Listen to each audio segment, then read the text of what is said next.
Pernah melihat Sai Baba, Bu? Belum? Baik, kita lihat sebentar siapa Sai Baba.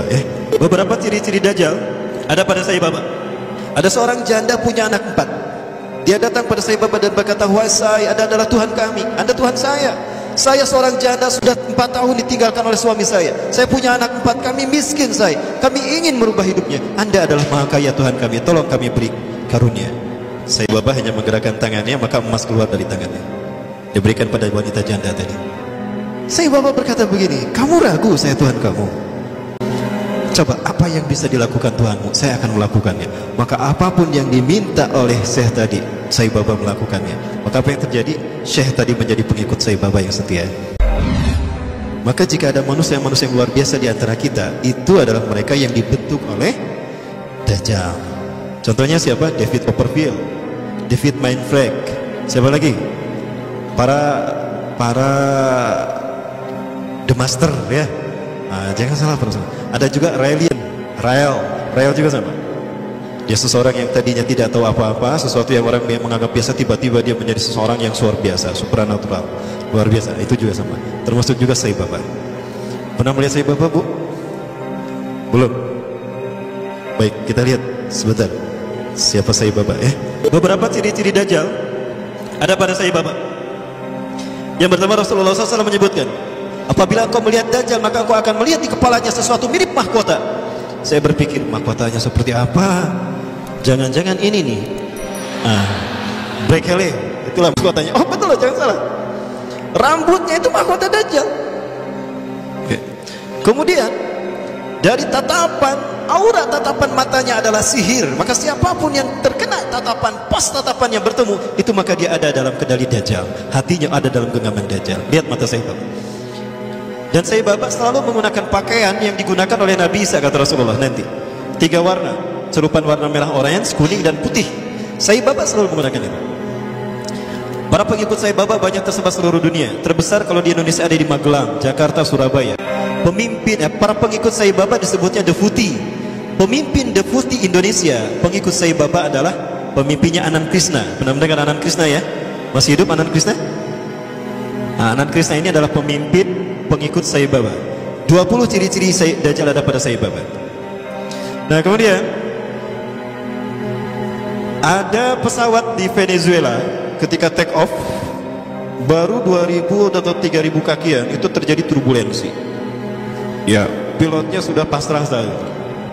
Kopilotnya keluar dan berkata, "Siapa di antara kalian yang menjadi pengikut Sai Baba?" Ternyata pramugarinya, "Saya."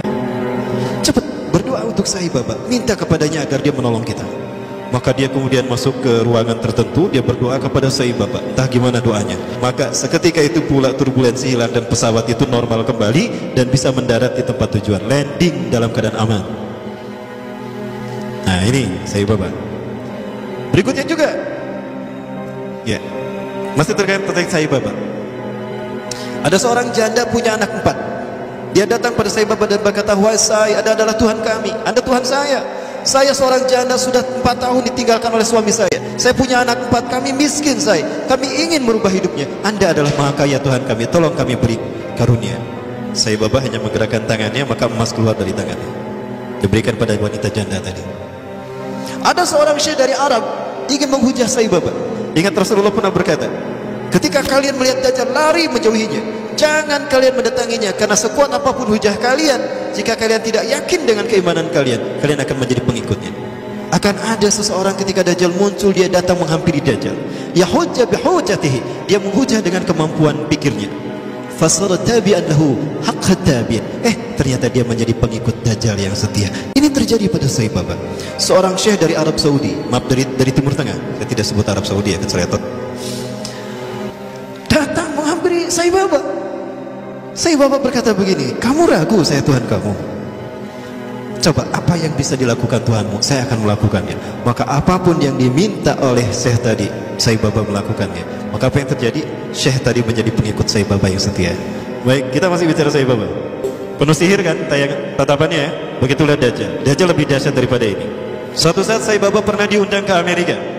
Sekelompok petinggi militer angkatan darat Amerika kehilangan sebuah dokumen dan yang tahu hanyalah seorang jenderal yang bernama Qanar. Jenderal Qanar ini sudah meninggal. Maka dipanggillah Sai Baba. Ketika Sai Baba datang ke jasad Jenderal Qanar, dia menaburkan tepung vibuti. Nanti saya perlihatkan tepung vibutinya insyaallah. Ya. Menaburkan tepung vibuti yang langsung keluar dari tangannya entah dari mana. Maka dengan cara diusap, sebagaimana Nabi Isa AS membangunkan jasad yang sudah mati. Maka apa yang terjadi? Jenderal Qanar bangun. Maka ditanya, di mana arsip itu? Oh, arsipnya di sana. Dia pergi, diantar pakai mobil, dibukakan arsipnya. Ketemu arsipnya. Itu jin yang masuk ke dalam tubuh Jenderal Qanar. Kalau Nabi Musa AS menghidupkan yang sudah meninggal dalam kisah sapi betina Al-Baqarah, itu nyata betul-betul hidup. Di mana dipukul dengan sebagian dagingnya kan? Fatribuhu bi ba'diha. Pukul dengan sebagian dagingnya. Itu betul-betul hidup. Nah, dia pernah melakukan apa yang semacam hal itu ya.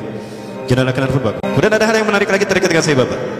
Saya coba perlihatkan tepung vibuti yang dia keluarkan, yang dengannya dia menyembuhkan orang yang buta, ya, menyembuhkan orang yang sudah membangunkan orang yang sudah mati. Tapi sekali lagi ini biiznillah, dengan izin Allah. Allah mengizinkan kepadanya untuk melakukan itu sebagai sebuah istidraj, rangsangan, ya.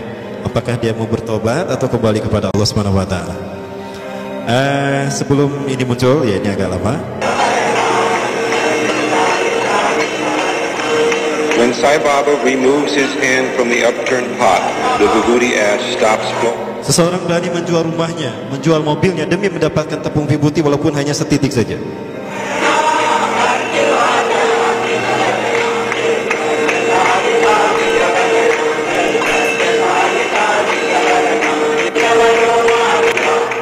Dapat dilihat tepung itu nggak habis-habisnya. Inilah sihir dia. Nah ini dia ketika mengeluarkan emas. Itu tepung vibuti yang dia keluarkan. Ini ketika masih muda. Rasulullah SAW menyebutkan Samiri atau Dajjal itu dia mandul, tidak suka kepada lawan jenis, dan dia tidak menikah. Termasuk Sai Baba juga sama. Dia ngejomblo seumur hidup. Ya, jadi sudah mati. Baik.